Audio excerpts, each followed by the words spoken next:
Gisuta sa Department of Public Works and Highways kon DPWH ang mga nadanyos nga infrastruktura sa pagbaha sa Iligan City. Sayron tang dugang detalye sa live report ni Cyril Chavez. Cyril? Yes, Sara, mismong si DPWH Secretary Vince Dizon ang mibisita sa Iligan City o gi-inspeksyon ang mga infrastruktura nga nadanyo sa pagbaha hatod sa bagyong Basyang. Pipila ka mga flood control projects ug tulay ang nadanyos.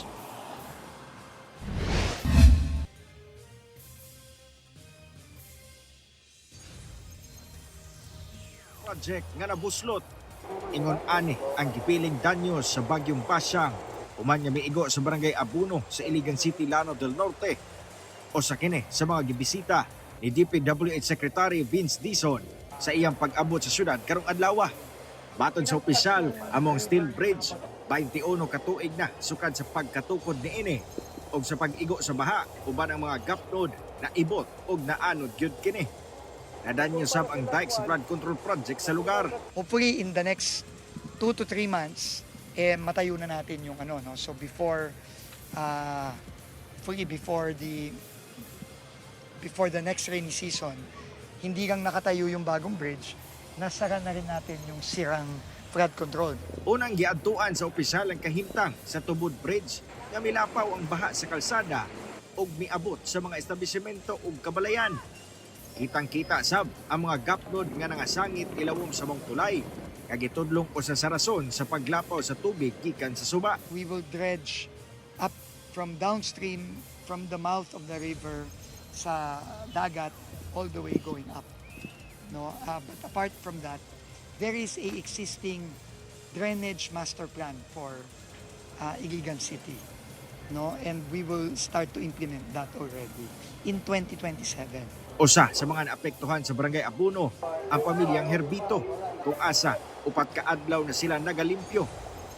Nakipsab sa ilang gikabalaka ang mga buak-buak nga nisulod na sa ilang balay nga epekto sa pagkaguba sa flood control project. Kita mo sa balay, liki naman gud mo na yung problema.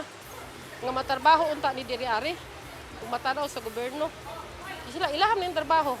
Giadtuan sab sa opisyal ang nagpadayong proyekto sa barangay Palao nga nadanyos ug ang flood control project sa barangay Mandulog nga hilabihang naguba tungod sa bagyo. Pulpog ug dili na mapahimuslan pa kining flood control project diri sa barangay Mandulog, Iligan City. Human miigo ang bagyong Basyang dinhiya. Sigod sa mga residente atol sa bagyo, napika sa kaduha ang tubig baha nga miigo dinhiya. Kung asa ang usa, miigo dinhi dapit sa may inland area ug ang usa didto sa may suba.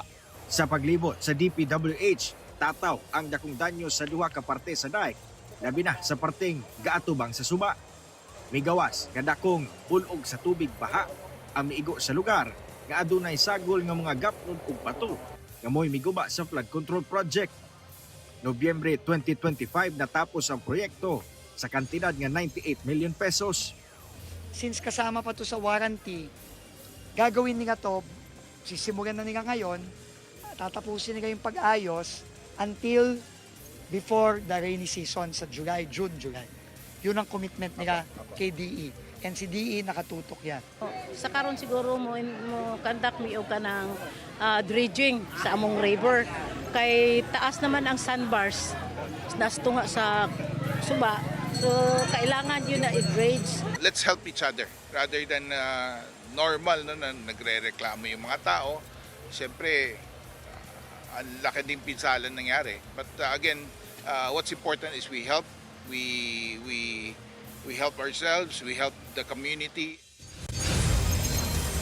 Sara, sa karon nagpadayon pa ang assessment sa LGU sa kinatibuk-ang danyos sa infrastruktura, kaptangan ug panginabuhian nga hatod sa pagbaha. Sara. Okay, daghang salamat, Cyril Chavez.